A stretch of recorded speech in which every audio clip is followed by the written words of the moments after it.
Hello, listeners, and welcome back to our channel, MT Storyteller. So, I hope that all of you are doing great and all of you are eager to learn something new. That's why today I am here with our new story, The Ashes That Made Trees Bloom.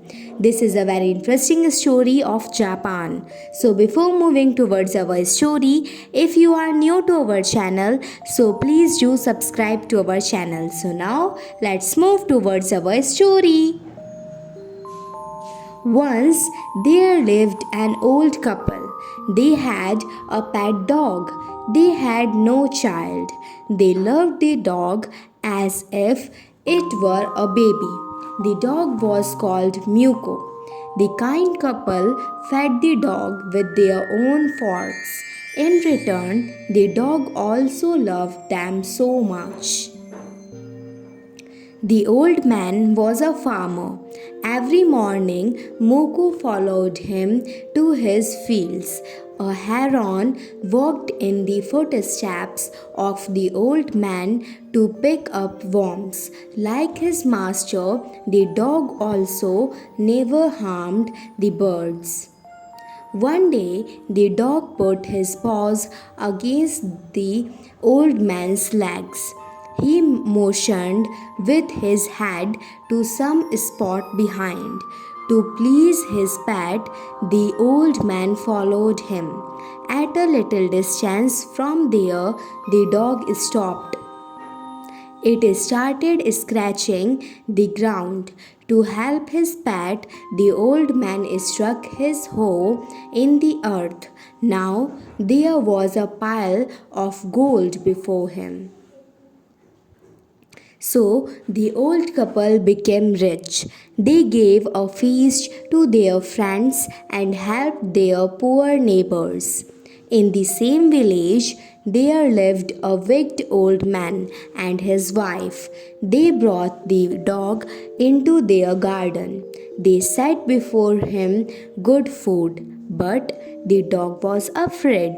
He neither ate nor moved. They dragged the dog out of doors. They walked with him. When they reached a pine tree, the dog began to scratch the ground. The wicked couple was delighted. Both of them dug the ground. What they got was a dead kitten. The couple was very angry. They killed the dog. Then they flung him into the hole they had dug. They heaped the earth over his carcass.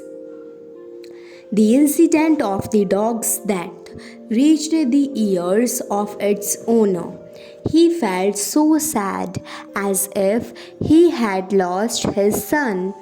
He went to the place where his pet had been buried. He mourned for a long time for his dog. He called him many dear names as if he were alive. That night he saw his dog in his dreams. The dog asked him to cut the pine tree and make from it a mortar. He also asked him to make from that wood a meal. The old man did as he was told. With much labor, he made a small bowl of wood. Then he made a long handle hammer of wood. When the new year drew near, he decided to make some rice pastry. They put the boiled rice in wooden mortar. The old man used the wooden hammer to pound the mass into dough. When the pastry was ready for baking, it turned into a mass of gold coins. The old woman took the handmill and filling it with bean sauce began to grind. The gold dropped like rain. At this moment, the envious neighbor peeped into the window.